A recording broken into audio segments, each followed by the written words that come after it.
Kami sudah antisipasi walaupun kita masih dalam kondisi aman. Yang jelas masyarakat tetap tenang ya, hampir biasa. Tim akan segera rapat kecil, kemudian mungkin disampaikan oleh Pak Asisten. Anggaran yang akan disiapkan berapa? Ya, Kisarannya itu berapa?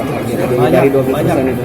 Ya, banyak itu, banyak akan kita siapkan, baik kesehatan ya, kemudian kita akan menghimpun dana ini kita akan jalankan program kita ya. Insya Allah dalam waktu saya Senin kita laporan ke kita untuk sampaikan menteri apa yang tidak tersedia kita laporkan ke menteri dan sebentar Pak Menteri dan pidatonya untuk menyampaikan program itu seperti pertama ya. Insya Allah ada. Tapi kita sudah siap juga dengan langkah-langkah pencegahan ya. Nanti tim akan bergerak ya. Oke, dengan Pak Asisten, silakan. Pertama untuk menindaklanjuti surat edaran Mendagri tentang refokusi dan relokasi anggaran. Jadi kita akan menyisir anggaran-anggaran di OPD yang tidak prioritas untuk nanti dialihkan untuk penanganan pandemi COVID-19 ini, baik dari segi kesehatan maupun dari segi sosial ekonomi kemasyarakatan. Karena yang menjadi fokus juga adalah bagaimana menanggulangi dampak dari segi sosial ekonomi, sehingga nanti anggaran-anggaran yang ada akan diarahkan untuk kegiatan-kegiatan yang bersifat menumbuhkan ekonomi kerakyatan. Nanti posko Pak, yang tadi ada sampaian dari Kepala BPKAD itu Pak. Nanti posko itu seperti apa? Terus kelengkapan itu kita untuk menyiapkan gimana? Ya.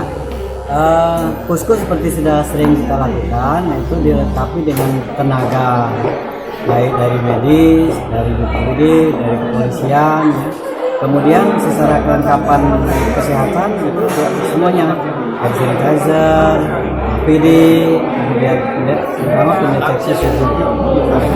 Jadi itu yang saya lengkapi dan itu akan berjalan terus dan akan ditingkatkan lagi. Karena kita tahu sekarang ini arus ya pemudik ke Muratara itu sangat tinggi. Itu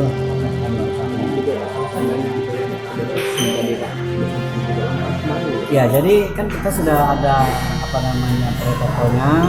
Jadi untuk posko kalau tidak menunjukkan gejala dia tidak dikategorikan ODP.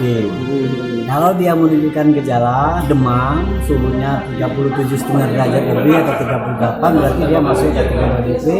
Nah ini akan sementara karantina mandiri di rumah. Dan ini dimonitor setiap hari oleh petugas kesehatan sampai 14 hari ke depan. Kemudian masyarakat yang pulang tidak melalui posko kan langsung ada yang ada Linggau itu di desa-desa sudah menyiapkan posko pemantauan. Bahkan ada desa yang sudah menyiapkan isolasi di di kantor desanya. Jadi insya Allah semua bergerak dan semuanya memantau.